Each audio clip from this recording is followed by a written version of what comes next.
Right, ఇక తెలంగాణ రాష్ట్ర వ్యాప్తంగా బీఆర్ఎస్ పార్టీకి సంబంధించిన సభ ఏర్పాట్లు అయితే భారీగా కొనసాగుతున్న పరిస్థితి అయితే కనబడుతుంది. ప్రస్తుతం సభా ప్రాంగణంలో మాజీ వ్యవసాయ శాఖ మంత్రి సింగిరెడ్డి నిరంజన్ రెడ్డి గారు ఉన్నారు. వారితో మాట్లాడే ప్రయత్నం చేద్దాం. ఎలా ఉన్నాయి సార్ ఏర్పాట్లకు సంబంధించి? చాలా అద్భుతంగా ఉన్నాయి. టీఆర్ఎస్ ఇప్పటిదాకా నిర్వహిస్తూ వచ్చినటువంటి సభలన్నీ కూడా మెగా సభలే, సూపర్ హిట్ డూపర్ హిట్ సభలే, అన్నీ కూడా అద్భుతమైనటువంటి రీతిలో విజయవంతమైనటువంటి సభలే. అది తెలంగాణ ఆత్మ టీఆర్ఎస్ అంటే. కాబట్టి సందర్భం వచ్చినప్పుడు తప్పకుండా ప్రజలు ఈ సభలో పాల్గొని విజయవంతం చేయాలనేటువంటి ఉత్సుకతను ఎప్పుడు చూపిస్తారు. కొన్ని ఆటపోట్లు ఉన్నా, తాత్కాలిక అవరోధాలు ఉన్నా, ఎన్నికల ఫలితాలు ఇటు అటు ఉన్నా, ఈ 25 ఏళ్ల ప్రస్థానంలో జరిగినటువంటి అనేక సభలు కేసీఆర్ నాయకత్వంలో ఆయా జిల్లాల్లో ఏర్పాటు చేసినప్పుడు అది రాష్ట్ర వ్యాప్తంగా దృష్టి పెట్టి చేసినటువంటి సభలైనా, జిల్లాల సభలైనా అద్భుతమైనటువంటి రీతిలో ఏమాత్రం చిన్న ఆటంకాలు లేకుండా, ఎటువంటి అసౌకర్యాలు కలగనీయకుండా ఎవరికి అన్ని ముందస్తు జాగ్రత్తలు తీసుకొని సభ అంటే దాదాపు నెల రోజుల పాటు ముందస్తుగానే మా నాయక శ్రేణులు అంతా కూడా శ్రమించి చాలా మెటికులస్గా ప్లాన్ చేస్తారు. అది అంతిమంగా సభ విజయవంతం కావడానికి దోహదపడుతుంది. చాలా బాగున్నాయి. మేము వాళ్ళ ఉమ్మడి పాలమూరు జిల్లాకి వెళ్ళి వచ్చినాం. సభ ఏర్పాట్లు, అదేవిధంగా పార్కింగ్ స్లాట్స్, తర్వాత రూట్స్, ఆల్టర్నేట్ రూట్స్ ఇవన్నీ కూడా చెక్ చేసుకుందామని వచ్చినాము. చాలా ఆనందంగా ఉంది, సంతోషంగా ఉంది. అంటే ప్రజల నుంచి ఎలాంటి రెస్పాన్స్ వస్తుంది? ఎందుకంటే ఉద్యమ సమయంలో సభలు నిర్వహించడం వేరు, అధికార పార్టీ ప్రభుత్వంగా ఉండని నిర్వహించడం వేరు. అధికారాన్ని కోల్పోయిన తర్వాత ఇది 25వ వసంతంలో అడుగుపెడుతున్న సందర్భంగా ఈ సభపై ఎలాంటి రెస్పాన్స్ వస్తుంది? మీరు చాలా చోట్ల కూడా తిరుగుతున్నారు కదా.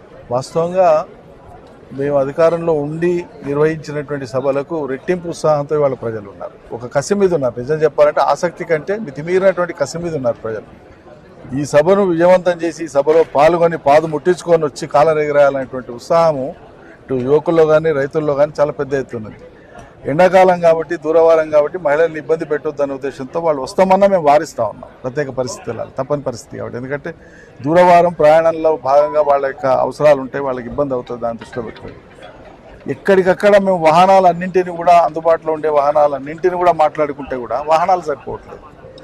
చివరికి బార్డర్ ప్లేసెస్, ఇటు Karnataka, Maharashtra border places, Andhra Pradesh border places ఉండేటువంటి ప్రాంతాల నుంచి కూడా అటు బస్సులు కానీ, తుఫాన్లు కానీ మాట్లాడుకుంటున్నాం. కానీ అవి కూడా చాలా వస్తున్నాయి. సో డిమాండ్ చాలా విపరీతంగా ఉంది. మేము వస్తాం, మాకు వాహనాలు పెడతారా లేదా పోట్లాడుతున్నారు ఒక రకంగా చెప్పాలంటే. రైట్, అంటే ఉద్యమ నాయకుడిగా కేసీఆర్ను చూసాం, ప్రభుత్వానికి సంబంధించి ముఖ్యమంత్రిగా చూసాం. ఈ 25 ఏట అడుగు పెడుతున్న సందర్భంగా 2 జాతీయ పార్టీలకు సవాలుగా మారబోతుందా ఈ సభ? తప్పకుండా. ఇక్కడ చాలా మంచి అంశాన్ని లేవనెత్తినారు మీరు. భారతదేశంలో పేరుకే జాతీయ పార్టీలు, కాంగ్రెస్ కానీ బీజేపీ కానీ. సరే, జాతీయ స్థాయిలో వాళ్ళు జాతీయ ప్రభుత్వాలను ఏర్పాటు చేసి ఉండవచ్చు, ఈ దేశాన్ని ఏలి ఉండవచ్చు చాలా కాలం పాటు. కానీ ఈ దేశంలో ఉండేటువంటి భిన్న రాష్ట్రాల, భిన్న సంస్కృతుల, భిన్న భాషల, భిన్న ప్రాంతాల ప్రజల వాళ్ళ యొక్క ఆ కోరికల్ని కానీ, అభిలాషల్ని కానీ గుర్తించడంలో కానీ, గౌరవించడంలో కానీ ఈ 2 రాజకీయ పార్టీలు ఘోరంగా విఫలమైనాయి. ఈ దేశంలో అసలు ప్రాంతీయ పార్టీల పుట్టుకకు కారణం ఈ 2 జాతీయ పార్టీలు. ప్రధానంగా కాంగ్రెస్. బీజేపీ అనేటువంటిది వాళ్ళ బీజేపీ రూపంలో, అది కూడా ఇటీవలి కాలంలోనే దాని రజతోత్సవం చేసుకున్నది, కొద్ది సంవత్సరాల క్రితమే. కానీ అంతకుముందు జనసంఘం ఉండేది.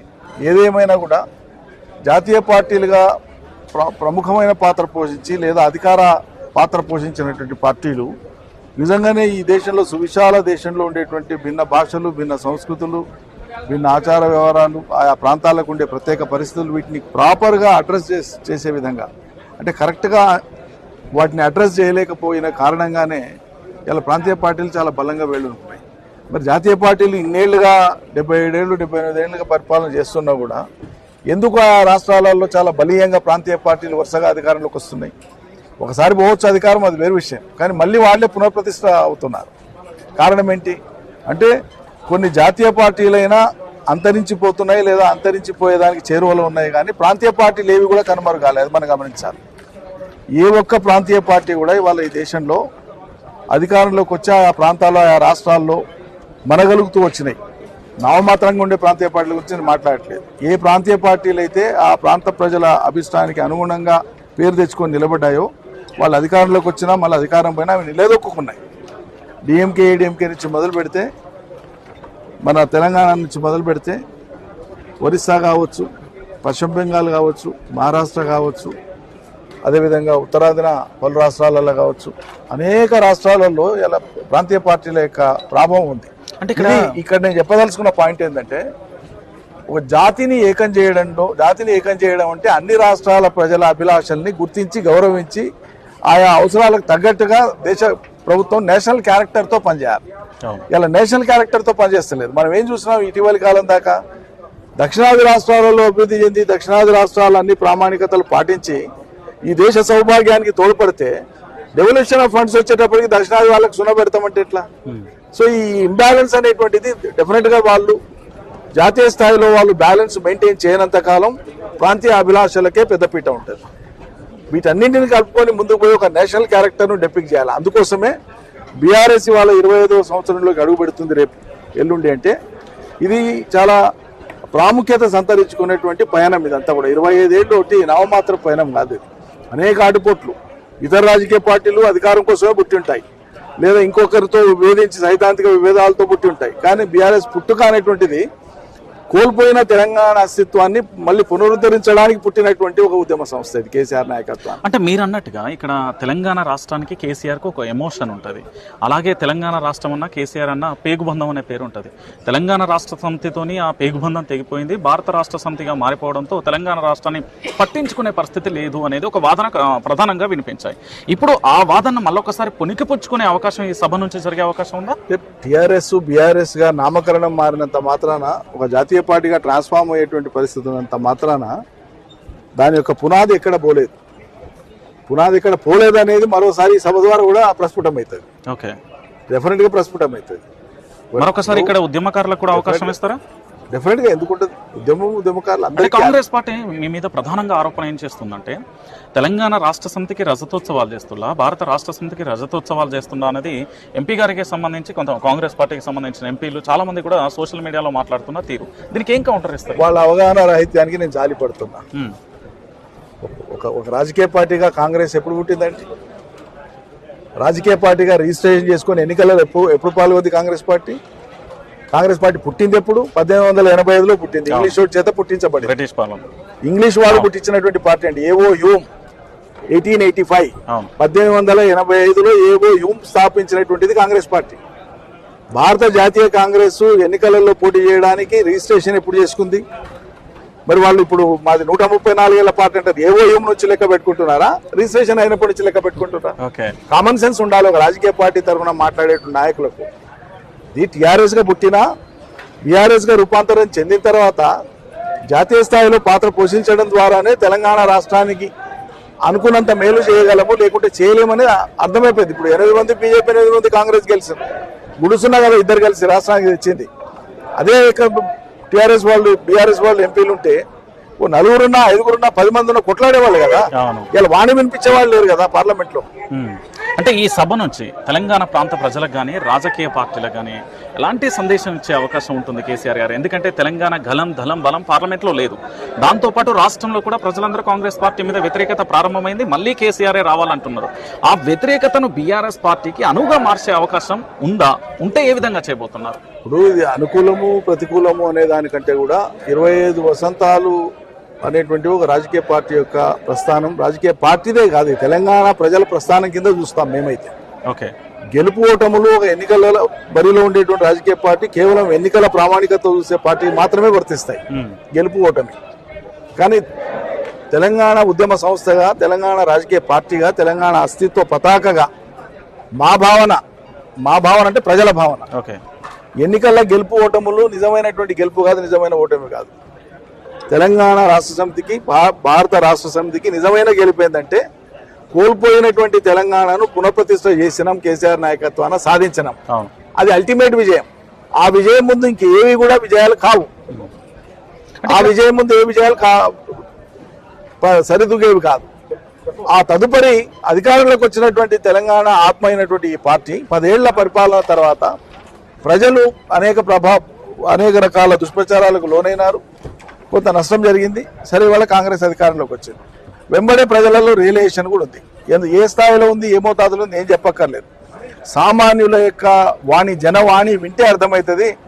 భారతదేశంలో ఈ 75-78 ఏళ్ల ప్రజాస్వామ్య చరిత్రలో ఏ ఒక్క ప్రభుత్వం ఇంత భారీ స్థాయిలో అపప్రదను మూటగట్టుకొని తిట్లు శాపనార్థాలు తినేటువంటి ముఖ్యమంత్రి కానీ, మంత్రులు కానీ, ప్రభుత్వం కానీ ఇప్పటి వరకు లేదు ఈ దేశంలో.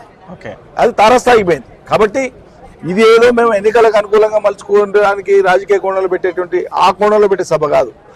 ఒక 25 ఏళ్ల ప్రస్థానం అనేటువంటిది దీన్ని నెమరు వేసుకోవడం. నెమరు వేసుకోవడం కేవలం టీఆర్ఎస్ యొక్క ఆవిర్భావం నుంచి నెమరు వేసుకోవడం కాదు.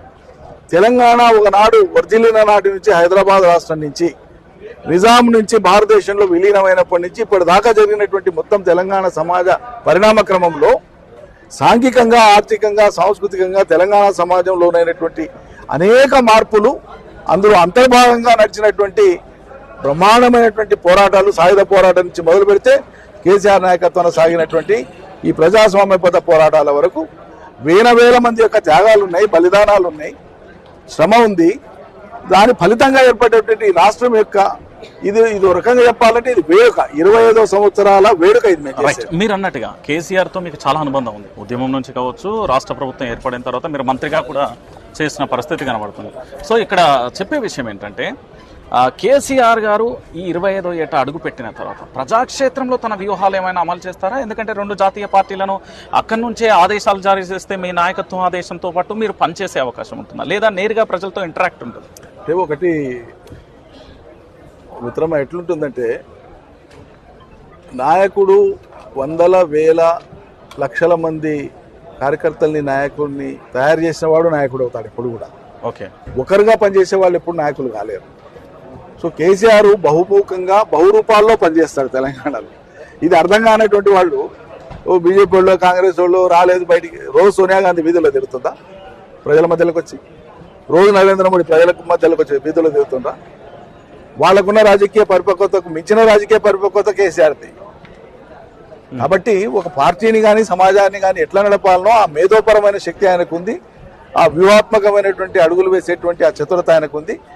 యంత్రాంగాన్ని ఎట్లా నడపాలో ఆయనకు తెలుసు. అది నడిపించడమే ఆయన బాధ్యత నాయకుడిగా. రైట్ సార్, ఫైనల్గా ఒక ప్రశ్న. ఈ సభకు సంబంధించి 2001లో పార్టీ ప్రారంభించిన నుండి 2014 అధికారం, 2023 మీరు అధికారాన్ని కోల్పోయారు. అనేక సభలు నిర్వహించినప్పుడు కూడా ఇతర రాష్ట్రాల నుంచి అతిథులను పిలిచే అలవాటు కేసీఆర్ గారికి ఉండేది. మరి 25వ ఏట ఏమైనా అతిథులు ఇతర రాష్ట్రాల నుంచి వచ్చే ఛాన్స్ ఉందా? దాంతోపాటుగా దీంట్లో ఇంకొక విషయం ఏంటంటే కేసీఆర్ గారి గలంతో పాటు దళం బలం, ఈ సైన్యాన్ని, వ్యూహాన్ని ఇక్కడ నుండి ఏమైనా ఆదేశాలు ఇస్తారా? ఎందుకంటే తెలంగాణలో 15 నెలల కాలంలో చాలా వరకు కూడా బాధాకరమైన సంఘటనలు చూసాం. వాళ్ళందరికీ మనోధైర్యంగా ఈ సభ ఉండబోతుంది అనేది ప్రజల చర్చ. ఎన్ని లక్షల మంది రాబోతున్నారు? చాలా బాగా ఉంటారు. లక్షలు అనేటువంటిది అది ఎక్కడ దాకపోతుందో చెప్పలేము. అందరి ఊహల్ని పటాపంచలు చేసి జనం స్వచ్ఛందంగా వచ్చేటువంటి అవకాశం ఎక్కువ ఉంది. మేము ఆర్గనైజ్ చేసుకొని ఏర్పాట్లు చేసిన దానికంటే స్వచ్ఛందంగా వచ్చేటువంటి వాళ్ళు కూడా దాదాపు అదే స్థాయిలో వస్తున్నారు. ఎన్ని వేల బైకులు వస్తాయో, ఎన్ని లక్షల బైకులు వస్తాయో తెలియని పరిస్థితి.